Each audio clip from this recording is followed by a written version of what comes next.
what you would describe as reasonable studies with reasonable, or that you would accept vaccine damage reports. You just described this idea of vaccine damage. Vaccine injury. Vaccine injury. Yeah. And I guess my question is anybody doing any meaningful studies that you've seen on that actual topic? Yeah. So the HHS and the NIH are starting to look at that because hundreds of thousands of Americans have described vaccine injury.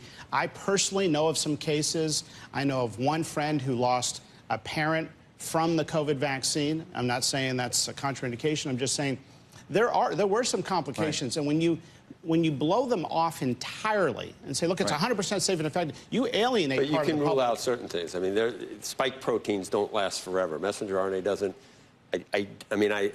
Can we say definitively it isn't reverse transcribed into your genome? It doesn't last. The half-life is very quick. It's not around for a long time. These spike proteins, can't we do a study to rule out some of the conspiracy theories about it? Yeah, and I think the bigger question is, what is the clinical outcome? You can find trace amounts of things of almost anything. Newborn today will have almost 200 synthetic molecules in their umbilical cord, right? These are from the environment. They call them forever molecules. And by the way, we're very interested in environmental health and chemicals and the food supply. It's a big priority in this administration.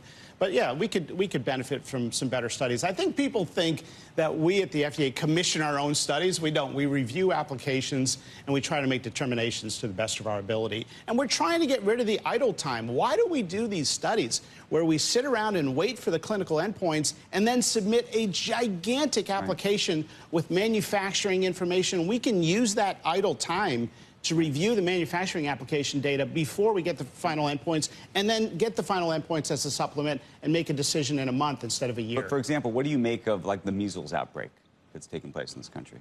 Yeah, so I think you were on vacation when I came on last time. We talked about measles for maybe a long quarter, time. For a long time. I'll leave it alone. He gets a lot of time off. I don't know, but your agent is like a god. The best way to prevent measles is through vaccination. There you go. That's a square answer. Yeah. Right. Yeah. Good answer.